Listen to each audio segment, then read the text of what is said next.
உலக தமிழ் மக்கள் எல்லாருக்குமே வணக்கம். 13 வயசுக்கு கீழே இருக்கிறவர்களுக்கு டிக்கெட் ஃப்ரீ.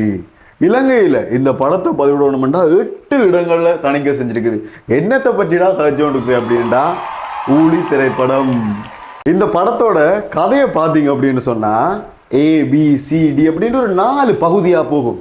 இந்தியன் சினிமாவில் பார்த்தீங்கன்னா க்ளோஸ்அப்பில் ஃபர்ஸ்ட் என்ட்ரி ஆகிலேயே கதாநாயகன் வருவாப்பில். அப்படி வரைக்கும் அவருக்கு க்ளோஸ்அப்பில் ஒரு சொட்டு வைப்பாங்க. அவர் மலையில இருந்து வருவார், சில வேளை வானத்தில் இருந்து வருவார், சில வேளை சாக்கடையில் இருந்து வருவார். அப்படித்தான் இந்தியன் சினிமா இருக்கும். ஆனால் ஈழத்து சினிமாவுக்கு ஒரு தனித்துவம் மட்டும் இருக்கு தானே. அந்த மாடலில் தான் இந்த படம் எடுக்கப்பட்டிருக்கு. எப்படின்னு பார்த்தோம்னா முதல் ஃபர்ஸ்ட் தொடங்கிக்கல நமக்கு ராட்சசன் படம் பார்த்துருப்போமே, அது மாதிரி தான் இருக்கு. ஃபர்ஸ்ட்டுக்கு ஒன்றுமே புரியாது. லைட்டாக ஒரு கொட்டாய் விட்டால் கூட படத்தில் எந்த கட்டவுமே விளங்கா போயிடும். அவ்வளோத்துக்கு காம்ப்ளிகேட்டாக இருக்கும். அப்படி இருக்கிற படம் ABCD அப்படின்ட்டு ஒரு 4 பகுதியாக தொடர்ந்து போயிட்டே இருக்கிற படத்தை கடைசியில் எண்டில் பார்த்தோம்னா எல்லாமே அப்படியே லோகினா நிற்கும். எல்லாமே ஒரே புள்ளியில் நிற்கும். ஈழத்தில் போர் எல்லாமே முடிஞ்சிடுது. போர் எல்லாம் முடிஞ்ச பிறகு பார்த்தோம்னா தொடர்ந்து அது முடிஞ்ச பிறகும் எங்களுக்கு ஏதோ ஒரு வகையில் போர் நடந்து கொண்டு தான் இருக்கின்றதை இந்த படம் பதிவு செஞ்சிருக்கு. எப்படின்னா அந்த கதாநாயகன் இருக்குதாங்க, அந்த கதாநாயகன் சின்ன வயசு கட்டம், பிறகு திருப்பி அதை விட கொஞ்சம் வளர்ந்த கட்டம், அதை விட இன்னும் கொஞ்சம் வளர்ந்த கட்டம், இது எல்லாத்தையுமே ஒன்றா எடுத்து போட்டு அந்தந்த வயசில் என்னென்ன பிரச்சனை நடந்தது. இப்போ சின்ன பிள்ளையா இருக்கேக்கில் காணி பிரச்சனை வருகுது, வளர்ந்தோண்டு போய்க்கல படிக்கல பிரச்சனை வருகுது, பிறகு திருப்பி இன்னும் கொஞ்சம் வளர்ந்தா அப்புறம் லவ்ன்ற காலத்தில் பார்த்தோம்டா அவனுக்கு சாதி பிரச்சனை, அதை விட இந்த மத மாற்றம், கடைசியாக அவனுக்கு வேலை இல்லை, அப்படி இப்படின்ட்டு சின்ன பிள்ளையா இருக்கேக்கில் பாதிச்சு. அதான் அந்த போரெல்லாம் முடிஞ்சுது. 2009 போர் முடிஞ்சுது. ஆனால் முடிஞ்ச பிறகும் இப்போ வரைக்கும் அந்த போர் தொடர்ந்து நடந்து கொண்டே தான் இருக்கின்றதை இந்த படம் பதிவு செஞ்சிருக்குது.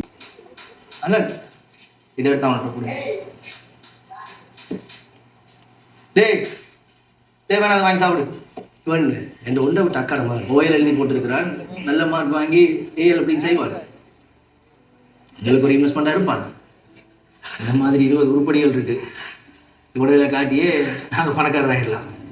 இதெல்லாம் ஃபேஸ்புக்கில் எடுத்து போட்டா காட்டு வெளிநாட்டில் இருக்கிறவங்க காசு சும்மா அள்ளி இறைப்பான்.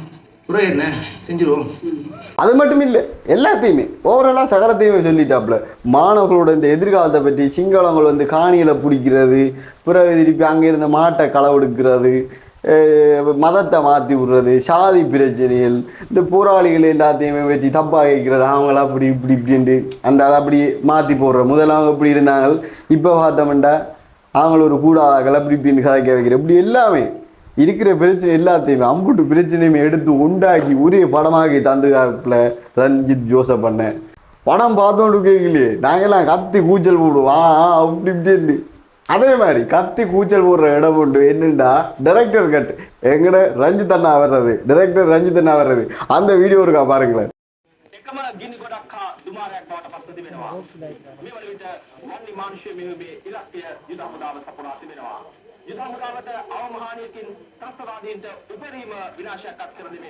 என்னாச்சு? அப்ப விரைக்குள்ளேயே லைட்டை போட்டுட்டு வந்திருக்கலாம் இல்ல? இப்ப இதை இருட்டுக்குள்ள போய் என்ன லைட்டை போட போறீங்க? ஐயோ மறந்து போனேனப்பா. போட்டுருக்கோம்.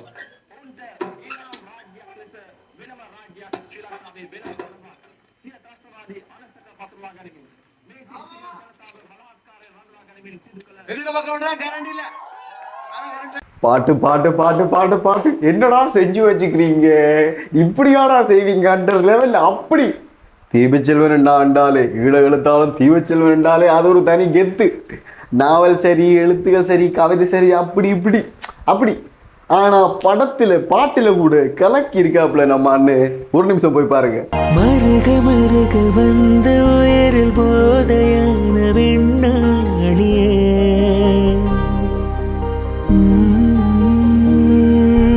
கிருகி கிருகி வந்து மடியில் மாத்து கண்ணாளியே,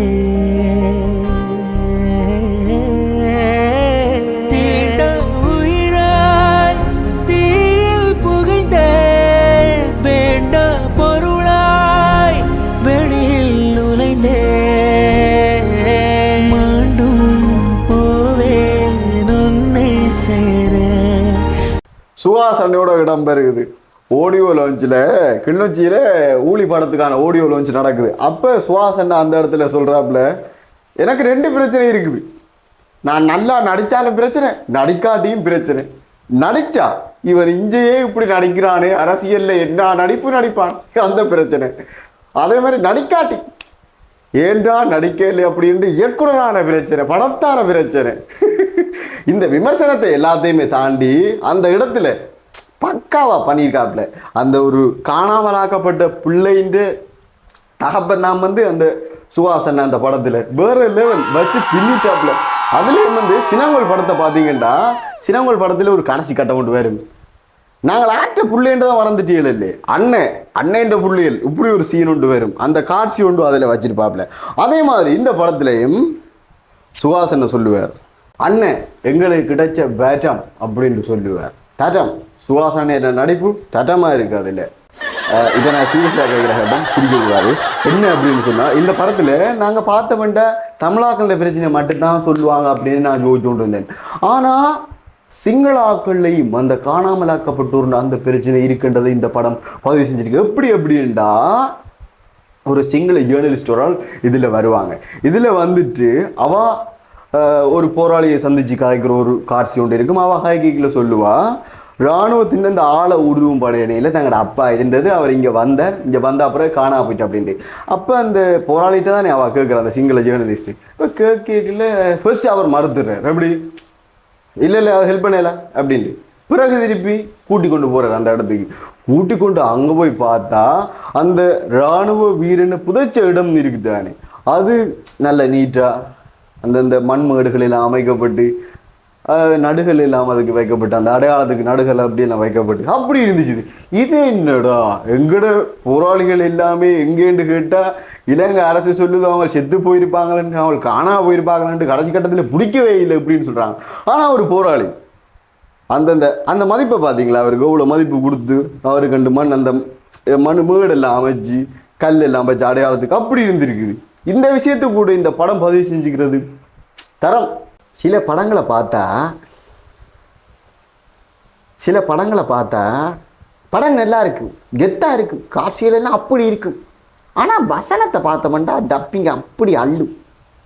என்னத்துக்கடா அதில் அது இருக்குன்ற மாதிரி இருக்கும். மகேஷ் பாபு அப்படி இப்படின்னு கொஞ்சம் பேர் இருக்காங்க அதுக்குண்டு. அப்போ இந்த படத்தில் வசனம் எல்லாம் இப்படி அலெக்ஸ் இருக்குது அப்படின்டா, ஒரு வலிந்து காணாமலாக்கப்பட்ட ஒரு மகன்ற தாயோரால் கதைப்பார். என் மகனை நான் இப்போ தேடுறேன், எனக்கு பிறகு யார் தேடுவா, இந்த கேள்வி இருக்குன்னா எங்கட அரசியலில் இதை வச்சு கொஞ்சம் பார்த்தோம்டா, இந்த காணாமலாக்கப்பட்ட அம்மாமார் எல்லாமே நீதி இல்லாமல் செத்து விழுந்து கொண்டு இருக்கிறோம். அங்கங்கே வீதி ஓரங்கள் ரெண்டு போராடி கொண்டு இருக்கிறோம், போராடி செத்து விழுந்து கொண்டு இருக்கிறோம். வவுனியாவில் இப்போ பார்த்தோம்னா 2600 நாளுக்கு மேலே அந்த இடத்துல போராடி கொண்டு இருக்கிறோம். அப்போ இப்படி இருக்கிற அந்த ஒரு அம்மா கேட்பா, நான் என் பிள்ளையை இப்போ தேடுறேன், நான் செத்தா பிறகு யார் தேடும் அப்படின்ட்டு. நம்மளுக்காக வேண்டித்தானே அவ்வளோ பேரும் செத்து அந்த மாவீட்டில் ஆனாங்க, அவ்வளோ பேர் உயிர் பலி கொடுத்தாங்க. அப்போ அவங்களுக்கு இல்லை நாங்கள் என்ன செஞ்சுக்கிறோம், எதுவும் இல்லை தானே. நான் செத்துட்டா என்ற பிள்ளையா தேடுறது.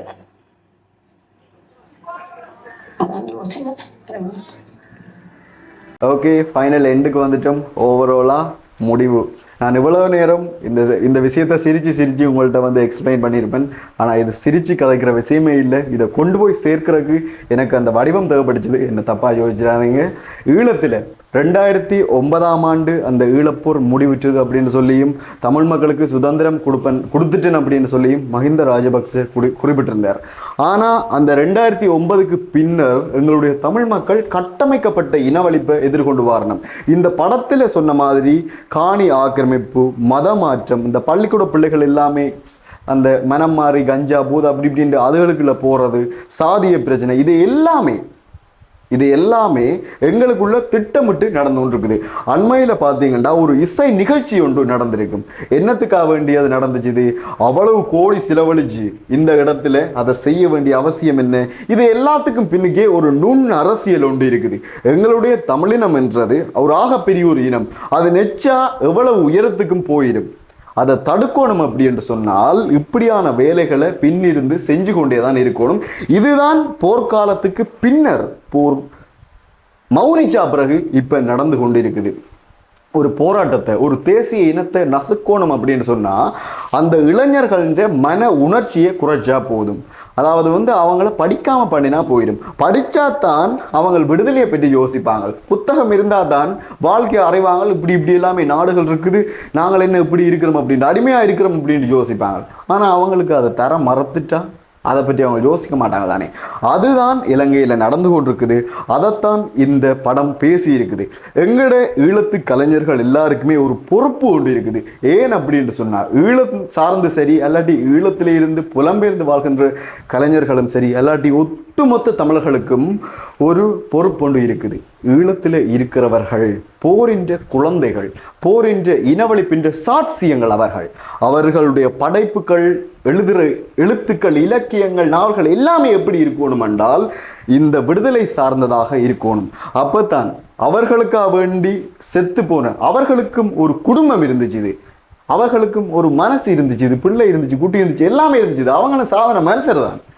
ஆனால் அது எல்லாத்தையுமே தாண்டி தன்னுடைய தேச விடுதலைக்காக வேண்டி மண்ணில் வித்தாயினாங்க.